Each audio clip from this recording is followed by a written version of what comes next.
मन की शांति ध्यान योग में स्थिर है। ध्यान योग में शरीर, इंद्रिय, मन और बुद्धि का संयम करना परम आवश्यक है।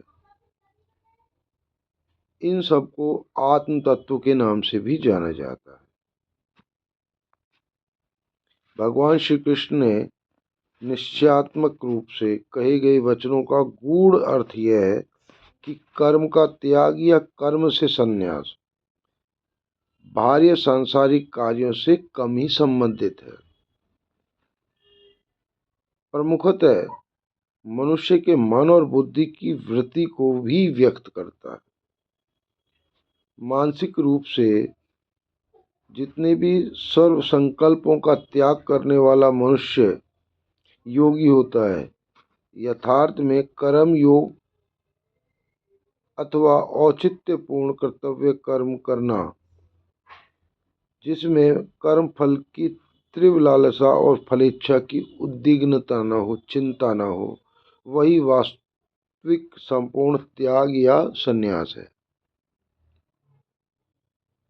कोई भी व्यक्ति जो स्वार्थी धारणाओं को, इंद्रियों के भोगों का परित्याग नहीं करता, वह सन्यासी और त्यागी तो हो नहीं सकता।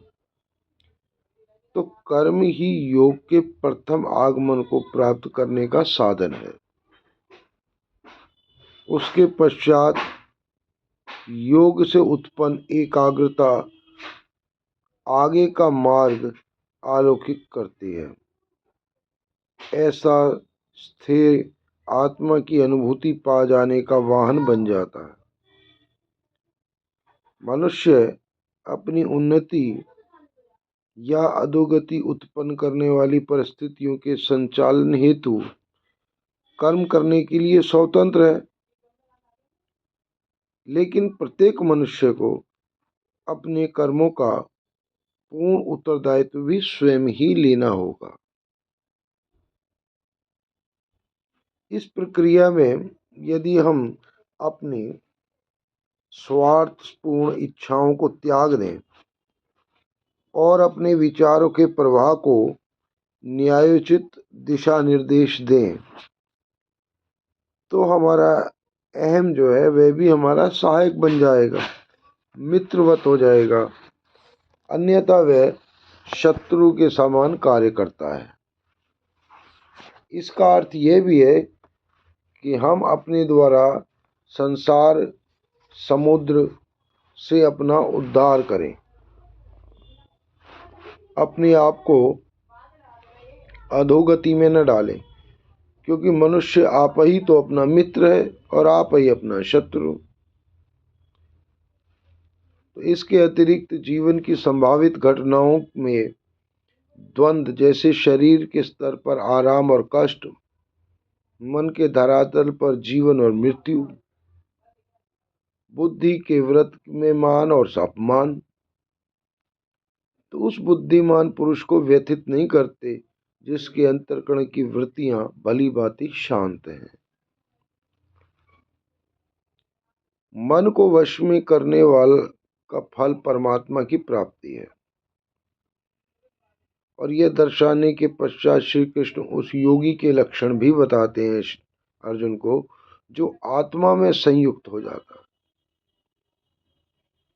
ऐसा व्यक्ति जिसका अंतःकरण ज्ञान विज्ञान से तृप्त है,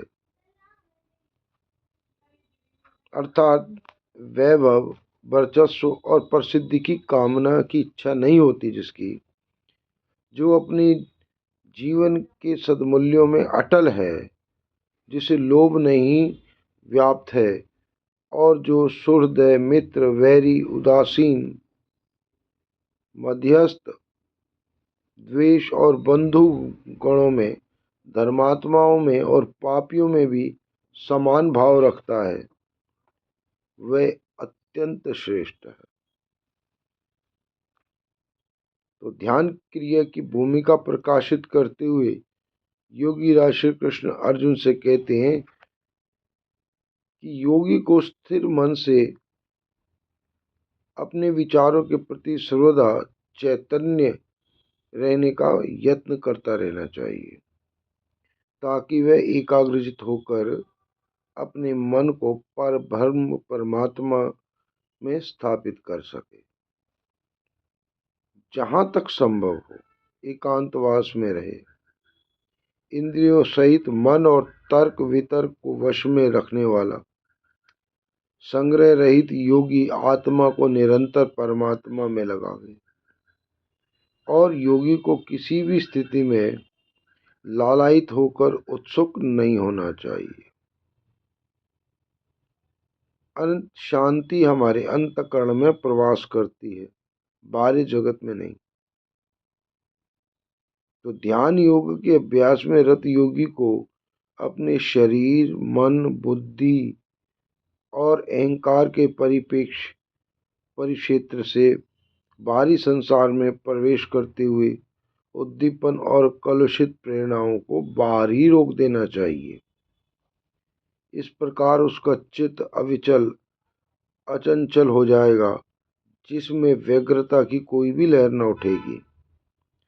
योगी को अभ्यास के समय स्वच्छ, स्थिर और शांति एकाग्र होकर शांति से जो है वो बैठना चाहिए।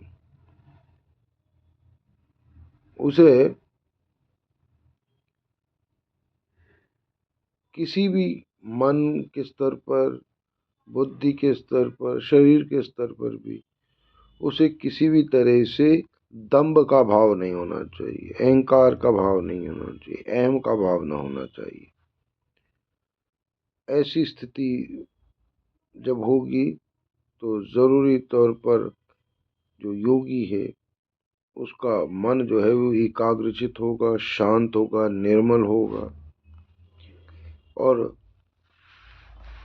यूं कहिए तो तीसरा नेत्र जो है, जैसे एक अंधेरे कमरे में से कमरे की अगर एक खिड़की खोल दी जाए तो पूरा आकाश दिखे उस खिड़की से, ऐसे ही हमें तीसरा नेत्र जो हमारी दोनों आंखों के बीच में मध्य में स्थित है, वह भी किसी अलौकिक संसार में दृष्ट साक्षी के भाव से हमें देखने में प्रेरित करता है। तो ऐसा ही है योगी का जीवन। योगी जो ब्रह्म योग में स्थित हो जाते हैं, और ये जो है बहुत प्रारंभिक प्रक्रिया है योग की शुरुआत की। अपने नेत्रों को आंशिक रूप से या पूर्ण रूप से बंद करके उन्हें और अन्य दिशाओं में न भटकने दे, और दोनों भ्रकटियों के मध्य में जो है योगी जो अपने तीसरे नेत्र से जो दृष्टा बनता है, तो ध्यान के इस अभ्यास में, इस आयाम पर साधक का मन जो है वो शांत होने लगता है और प्रत्येक क्षेत्र में आत्म नियंत्रित हो जाता है, इंद्रिय जनित आवेगों से रहित। मुक्ति के इस द्वार पर पहुंचकर कोई भी साधारण मनुष्य पर ब्रह्म परमात्मा का मनन और चिंतन कर सकता है। किसी भी प्रतीक, नाद, संकल्पना, साकार, निराकार, ईश्वर, पर ब्रह्म, किसी में भी श्रद्धा पूर्वक स्थित होकर ध्यान कर सकता है।